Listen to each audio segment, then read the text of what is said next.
You know, for over 100 years, we've been obsessed with the right camouflage, picking the right pattern, the right shade, the right way to break up your silhouette. It was a process that involved a lot of people of different professions. But if you look at the war in Ukraine, you will notice something absolutely strange. Both the Ukrainian defenders and the Russian invaders often wear the exact same stuff. We're talking multicam or MTP. The days when you could look at a uniform and instantly understand who someone was, they're gone. But more importantly, does the pattern even matter now? Because when you think about it, you can be hiding under a tree in the best optical camo the money can buy, but if a drone with a thermal camera flies over you at night from 2 miles away, it sees you glowing like a light bulb. And that's the reality of modern warfare, where thermal beats optical every time. And now even consumer drones can spot you from the sky, which means that maybe the real question isn't about whether your camo blends in to the background anymore. Maybe it's about whether it blends into a whole new kind of battlefield, one where visibility is measured in sensors instead of eyeballs. So, what do you wear to a war? Let's talk about it. Camouflage, at least the military kind of it, is actually a pretty new idea because go back to the 19th century and armies were still marching around in bright colors, reds, blues, gold trims, etc. Because battles were about being seen, they were about showing strength. But then rifles got more accurate and artillery got deadlier, and all of a sudden the bright colors almost completely vanished from the soldiers' uniforms. The World War I is when camo really took off. First, it was just plain colors, khaki, olive drab, just enough to make you blend into mud. And then in World War II, the first patterns really emerged. The woodland swirls, splinter shapes, tiger stripes. Basically, every army experimented with different ways of hiding a human shape in its environment. And through the Cold War, it just kept evolving. And then, as soon as the war in Donbass began, you started seeing a mix. Some units got the new Ukrainian pixel camo, others just used whatever they could find: woodland, desert, knockoff copies of NATO patterns. It was literally a patchwork. Fast forward a few years and you can see the shift. Multicam and MTP. It's basically everywhere. Not just in Ukraine, we're talking across the world. And the reason it works well enough in almost every environment: forests, fields, even urban rubble. It's not perfect anywhere, but it's not bad anywhere either. And in a war where soldiers move between terrains in a single day, that's a big deal.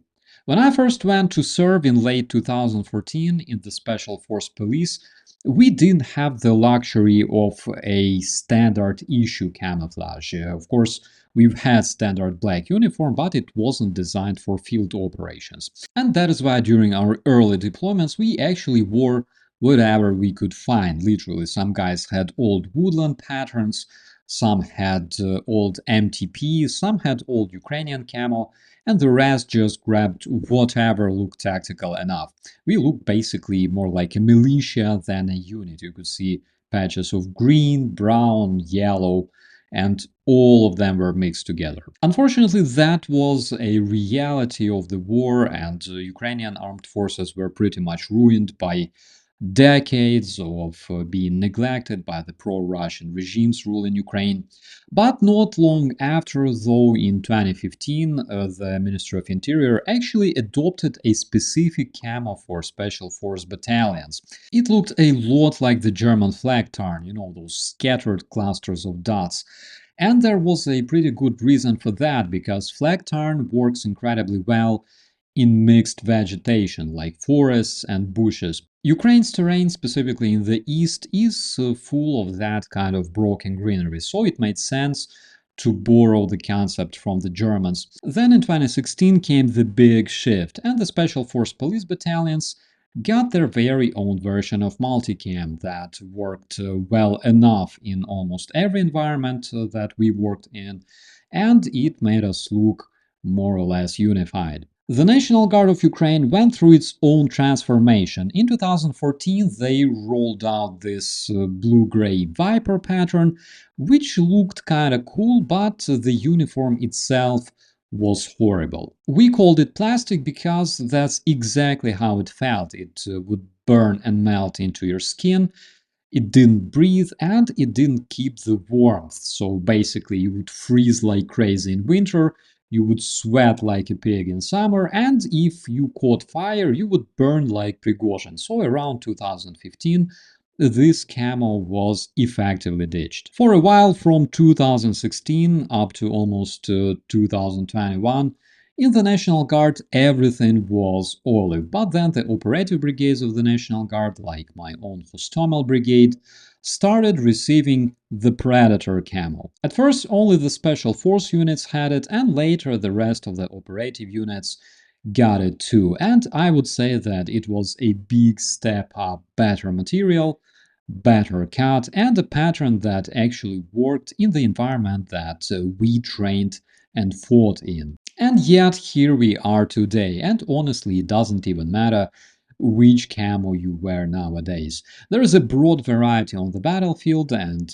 people use what works best for them, whether it's officially issued or bought privately.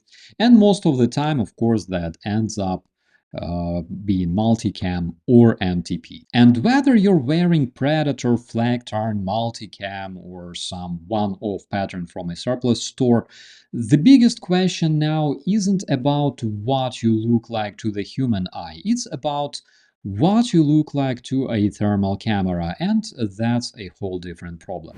On the Ukrainian battlefield today, most hits don't come from a guy you can see through a rifle scope.